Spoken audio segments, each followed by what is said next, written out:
About half of the College of the Desert's 12,400 students receive financial aid.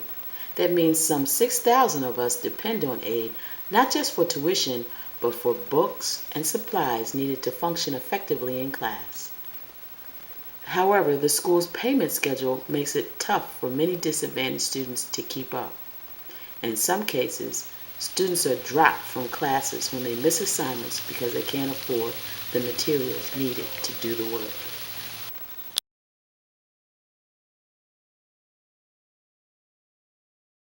Um, Actually, our disbursements are within the first 7 days of the semester. The first disbursement for Pell Grant, loans usually follows afterwards. A lot of the details you'll find are on our website. Okay. Yeah. Generally, it's first 7 days for Pell Grant, and then it's on a rolling basis after that. Getting funds late poses tremendous challenges for most aid recipients. Well, girls in my class, my bookkeeping class, the book was $200. There's girls crying because they can't afford the book because they don't have their financial aid. One was losing her place. She said no, she didn't know what to do. I rented a book, but did not come with the CD. So, and I went to go check out the CD. It cost another $80. That's like $160 to $180 altogether. And everywhere I looked, everybody was trying to figure out how to get disc. So pretty much you're screwed. I didn't end up getting any financial aid till the middle of the semester, and as far as buying books and stuff like that, it was no help at all. I wasn't able to buy any books this semester. Financial aid came too late. Therefore, I had to go to the library and get my books. Well, they only let you check out the books for 2 hours. I don't have no transportation, so I have to come here just to do my schoolwork, and it's very hard. Do you get financial aid? Yeah, but I haven't got mine yet. Really? It's kind of late in the semester. When do you get it? I probably ain't gonna get it. How much, do you know how much that book is? This book is $100. Ooh. And renting it online, it said $25. But I wouldn't have had it in time still, so I didn't do it. Oh, okay. Can you think of a better way? You What? know, instead of, Making copies? No, I mean, if you were the president of the university, how would you handle this situation? Maybe make books more cheaper for people. I mean, I know they have the used books, but still those are expensive too. So for us who don't get financial aid, we just gotta do the best we can.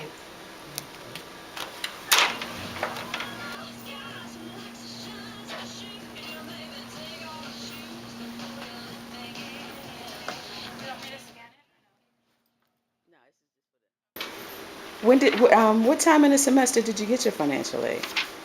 I received a portion maybe a month after school started, a month into the semester. Okay. And I received another one about 3 weeks ago. Okay. Well, how did you function during that first month? How did I function? Yeah. It was hard.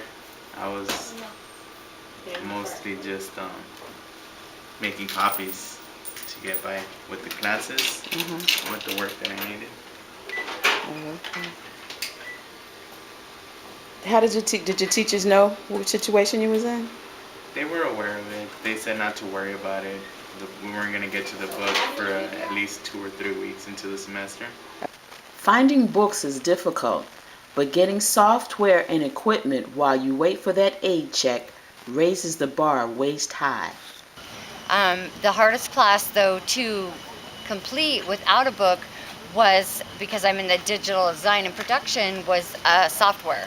That was very tricky because you really need to have the book so you can learn the tools and how to do it. And I was in Illustrator, and I just put in a lot of time, and I had like a CS2 instead of a CS5, and I was able to get it and pass the class.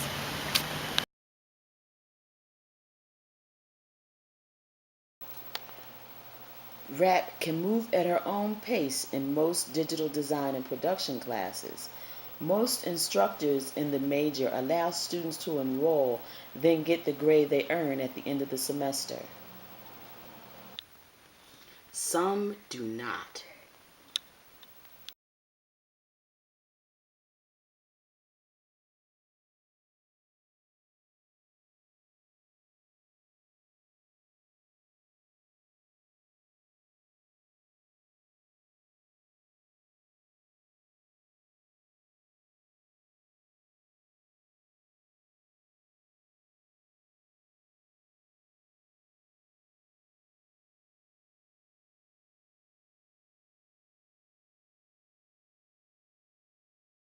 Getting by when aid comes after the semester starts clearly is a monumental task. So the question is, why does COD do this? Okay, so they call it a census drop. It's a census drop, and the state requires instructors to clear, they call it clearing their rolls or clearing their attendance sheets of students who have not attended class. And so they're required to submit a drop because they've not attended, and that's because the state only funds for those students who are there after that, who have clearly been participating in the class, and attendance is part of participation. So if they're not there, they're required to drop them. Otherwise, the state is funding the college for a person who's not there. Okay. So then they come in and they audit our records, and if they look to see that we are not clearing our rolls the way we're supposed to be, they can come back then and say, then we're gonna take back so much funding from you because we don't see that you're making an effort to clear those rosters the way you're supposed to for students who have not attended. Okay. So do you have documented benefits to doing it that way? Are there documented benefits to, Well, obviously to the student, there's not going to be money going back to the federal government for funds that have to be returned. The schools have less collection issues. So there's obviously a direct correlation to students receiving financial aid and withdrawing from classes. So that's certainly a consideration. Oh, okay. That's why some students defend the school's disbursement policies. Oh, I think it's alright that they break up the checks, because if they give it to you all at once and then you drop your classes, you're gonna have to pay back all that money right away, And to break it up like that, it gives the student more obligation to stay in the class and not to spend the money right away.